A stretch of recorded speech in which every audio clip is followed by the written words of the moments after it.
Hello नमस्ते सबैजनालाई। आज चाहिँ फेरि म हजुरहरूलाई तालबराईमा हुन गइरहेको आरतीको दर्शन गराउँछु है त। आज चाहिँ बेग्लै थियो, यति ठुलो पानी परिरहेको थियो कि आरती हमेशा हुने ठाउँमा चाहिँ सम्भवै थिएन। त्यही भएर भित्र ओत्तिने ठाउँमा चाहिँ आजको आरतीको सुरुवात गर्दै हुनुहुँदो रहेछ गुरुहरूले। दिनदिनै हुने आरतीलाई चाहिँ नरोकौँ भनेर यस्तो मौसममा पनि भित्र चाहिँ आरती सुरु गराउनु भयो रहेछ।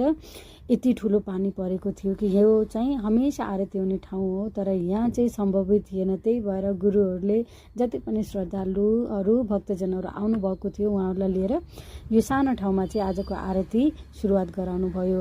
અહીં पछि 3 जना 4 जना गुरुहरूले आरती गराउनुहुन्थ्यो, तर ठाउँ सानो हुनाले एउटा गुरुले चाहिँ विधिवत आरती सुरु गराउनु भयो। अनि हामी पनि आरतीमा भिडमा मम्मी म उभिएर आरतीहरू हेर्न थाल्यौँ। यो चाहिँ बाबु यति क्युट यति इनोसेन्ट कि मलाई मजाले हेरिरहेको के हेर्न।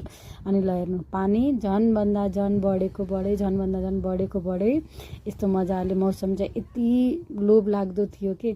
अनि यता चाहिँ आरतीमा हामी सब यति रमाइलो यति इन्जोय गरिरहेका थियौँ।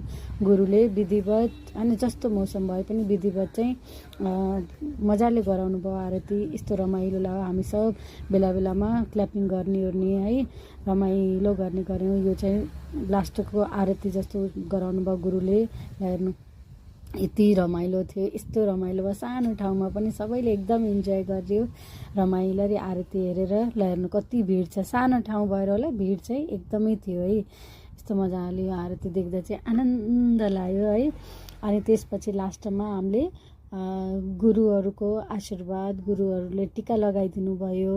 यो भिडमा लाइन लाएर टीका प्रसाद लिएर चाहिँ मम्मी र म फेरि अनि घरतिर लाग्यौँ। तर पानी चाहिँ अहिले पनि बिदो भएको थिएन। हेर्नु न छाता ओढेर मम्मी र म चाहिँ घरतिर लाग्यौँ। Thank you so much for watching my videos. Thank you, bye bye, have a good day.